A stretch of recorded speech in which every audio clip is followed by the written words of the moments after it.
Hearthwarming Eve with the Wonderbolts by Pony Josiah 13. Chug, chug, chug, chug! The ponies in blue chanted loudly, surrounding the single Pegasus who had his lips wrapped around the neck of a large bottle of eggnog. Fire Streak guzzled the drink down, the creamy liquid that he had failed to swallow drizzling down his chin and onto the floor. Finally, he finished off the drink. Grinning, he stood up straight, spreading his arms wide. He opened his mouth, but instead of letting out the victorious taunt that he had been planning to make, he belched loudly. The other Wonderbolts laughed and cheered. Sitting at the other end of the room, Spitfire snorted to herself, shaking her head. "Dude, that's your 12th bottle," she called.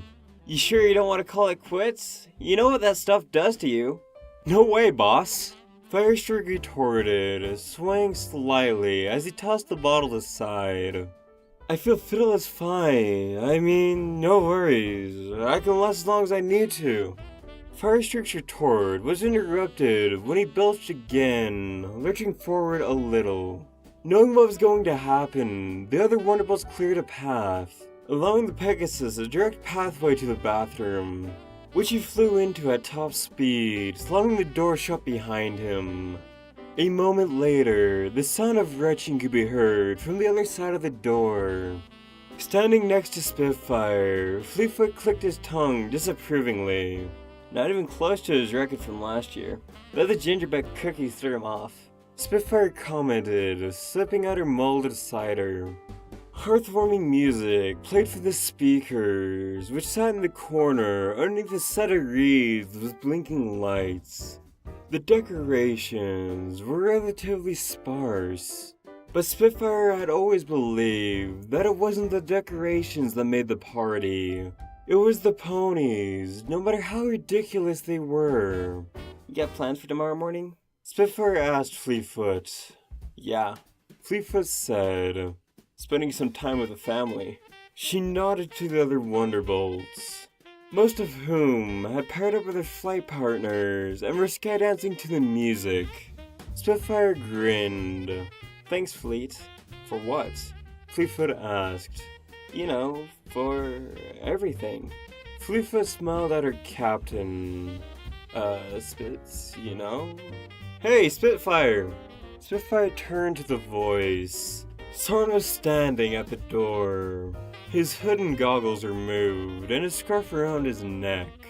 He smiled at her and jerked his head backwards, indicating for her to join him outside. "I'll be right back," Spitfire said, putting her drink down on the table and exiting, following her lieutenant out of the building.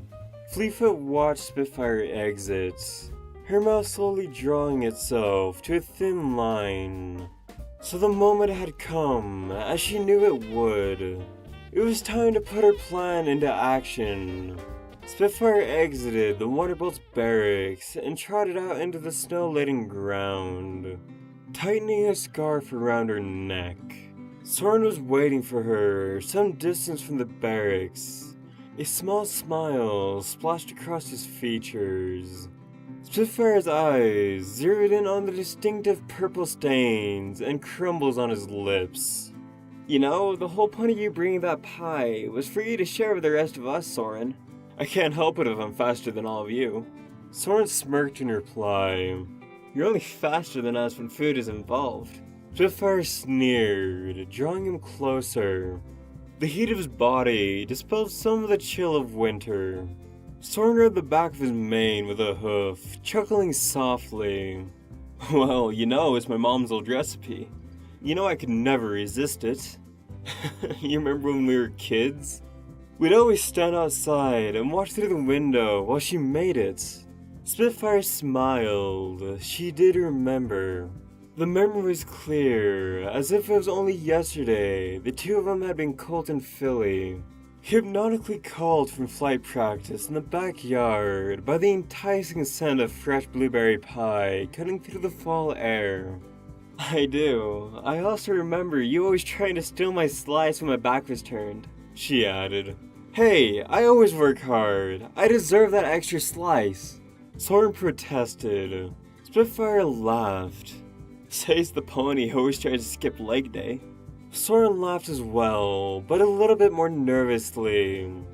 After a moment, he admitted, You know, if you didn't push me so hard, I may not be here. Spitfire's smile faded a little. You were the one who made sure I never gave up. You were always the one with the dreams and ambitions. Soren let out a single chuckle.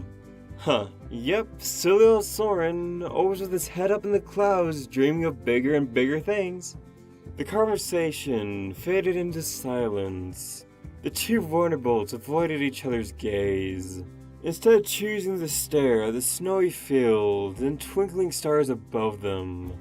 You know, Soren finally said, I know we haven't been spending a lot of time together recently, because of our jobs, and also, I thought that maybe I could give you a gift for heartwarming, like when we were kids. So, he slowly reached into his scarf and pulled out a small gift, neatly wrapped in sky blue paper. He handed it to Spitfire with a small smile. I thought of you as soon as I saw it. With some hesitation, Spitfire took the gift. It had been a long time since she received a present from her best friend. He had always chosen small, personal gifts. He knew that she hated extravagance. She kept every single one, even as they collected dust on her shelves. She turned the gift over in her hooves, choosing not to unwrap it yet. Thanks, Soren, she says softly, smiling. I didn't. She had been about to admit that she had completely forgot to find something for him and beg for his forgiveness, but when she looked up, the thought was driven from her head. Soren wasn't looking at her, he was looking at something above them, wide-eyed, slack-jawed expression, and blushing furiously. Spitfire looked up as well. Fleetfoot was hovering above them, wearing a mischievous grin that would make Discord jealous, and she was dangling a mistletoe over their heads. Fleetfoot? Spitfire spluttered in shock, her yellow cheeks turning scarlet. Fleetfoot laughed in reply. Come on, you know the rules, you gotta kiss now. Spitfire and Soren looked at their friend, and then at each other, their faces red. If we don't, you're gonna go back and tell every pony, aren't you? Spitfire asked Fleetfoot dryly. Fleetfoot's smile grew, and she nodded. Soren looked at Spitfire, shrugging and grinning. I guess we don't have a choice then. Spitfire looked up at Fleetfoot, and then Soren. His trademark goofy grin was splashed across his face. The smile that he reserved just for her in her moment of doubt. He'd been her best friend since foalhood. The one who had always stood beside her, no matter what. They'd done everything together, even been through everything together. Both the good and the bad. Now that she thought about it, kissing him honestly wouldn't be that bad. It'd be definitely better than the endless teasing that her team would put her through if she didn't. She took a deep breath in the frosty air and leaned forward, closing her eyes. She felt his lips on hers, tasted the leftover crumbs and cream. She felt like she was in the midst of a dive towards the ground. Her heart thudding in her chest, but she was calm and still. Focused entirely on this moment, on the smell of her best friend, on the taste, on the warmth of his body and his breath, and on just how good it felt to kiss him. Okay, that's enough, you two. Fleetfoot interrupted. Coming back to her senses, Spitfire pulled away from the kiss, being careful not to make the moment too sudden. The taste of Soren's lips lingered on her tongue. Sheesh, any longer then we'd have to get you to our room. Fleetfoot snickered, dropping the mistletoe into the snow. Come on, let's get back inside before we freeze our feathers off. She turned and began to fly back towards the barracks. Spitfire remained where she was, her eyes on Soren. His smile had grown wider, and his blush deepened, and he was slowly shifting his weight from hoof to hoof. Do you think we should tell them that we've been going out for a month now? That is her way of telling us that she does. Spitfire answered. She pressed up against Soren's chest and nuzzled him contentedly. He wrapped a wing around her and kissed the top of her forehead. We should probably get back and join the others, Spitfire said, hesitantly pulling away. Soren made a quiet noise of assent, and they began to walk back to the barracks. Do you think we should tell them? Soren asked. Spitfire snorted with laughter. Do you know what they'd do to us if we told them? They're gonna find out sooner or later. Soren pointed out, pausing briefly. Spitfire frowned in thought. You're right, she admitted. We'll tell them at some point, but not today, alright? Okay. Soren agreed, nuzzling her. I love you, Spitty.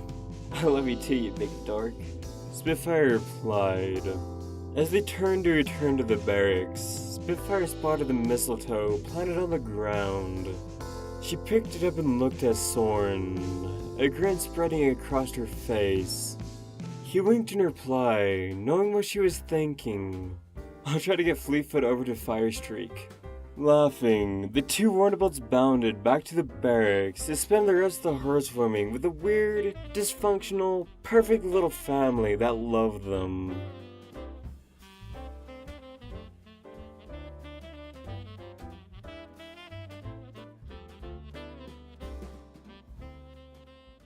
Hello everyone, and I will always remind you, I do have a Patreon one-time donations, and the money will be always greatly appreciated and needed. And I'm sorry the story is a day late technically by about 30 minutes. I went out to go watch Rogue One last night, whatever. And it's really good, I really enjoyed it. Definitely a different turn from Disney from what you're kind of used to. And I will not spoil any more than saying that, so with that, I will talk about the story, I guess.